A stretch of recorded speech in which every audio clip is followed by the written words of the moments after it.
Hello বন্ধুরা, কেমন আছেন সকলে? আশা করি মোটামুটিভাবে আপনারা অনেক ভালো আছেন। আর যারা ভালো নেই, আজকে তাদের জন্য এই ভিডিওটি।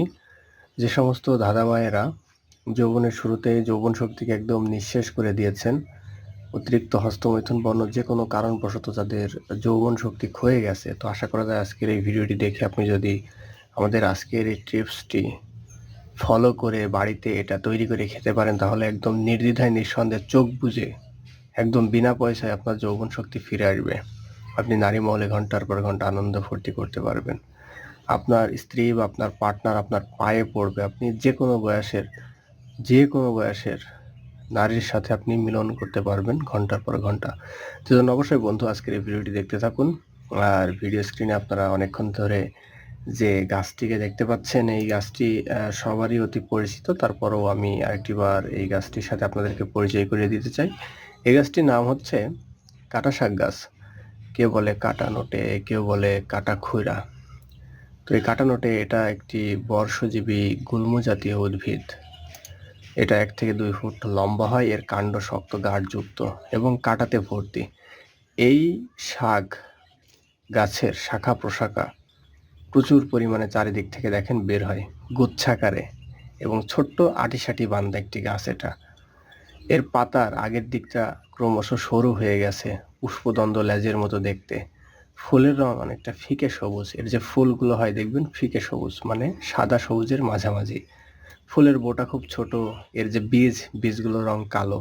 তো বন্ধুরা, এই গাছের কাণ্ড পাতা এক কথায় যে সবুজ রঙের যে অংশগুলো রয়েছে সেগুলোতে প্রচুর পরিমাণে কিন্তু ভিটামিন, প্রোটিন এবং আপনার নানা ধরনের খনিজ পদার্থ রয়েছে, যেগুলো সেবন করলে দেহ থেকে 32টি রোগ একদম চোখ বুজে কিন্তু নিঃশেষ হয়ে যায়। খুবই দারুণ একটি গাছ এটা।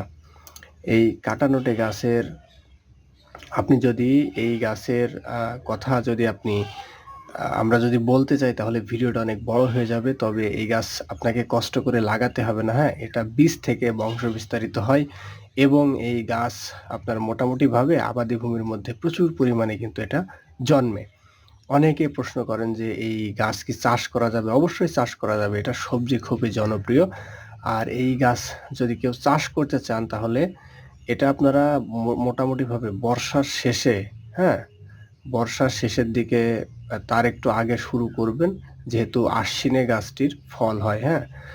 এবং এই গাছ আপনি মোটামুটিভাবে বলতে পারেন যে এটা আপনার গনোরিয়া রোগে, খোসপসরা, পোড়া ঘায়ে, হ্যাঁ, মাথা ধরা সারাতে আপনি শুধুমাত্র সবজি খেলেই চলবে। আর আজকে যেহেতু ভিডিওটিতে ক্লিক করেছেন, আপনার যৌবন শক্তি কিভাবে বাড়াবে এটা।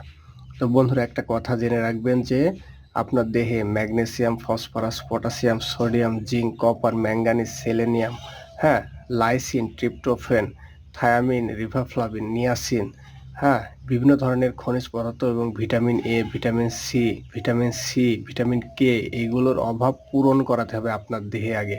এজন্য এই গাছের সবজি খেতে হবে এবং আপনার টেস্টোস্টেরন হরমোনকে বৃদ্ধি করানোর জন্য খেতে হবে এই গাছের মাত্র 1 টুকরো শিকড়। আপনি 8-10 দিন খাবেন পরপর, পান পাতা না হয় মধু দিয়ে। আশা করা যায় আপনি অবশ্যই আপনার যৌন দুর্বলতাকে দূর করাতে পারবেন নিজে নিজেই। তো বন্ধুরা, এই ছিল আজকের ভিডিও। ধন্যবাদ।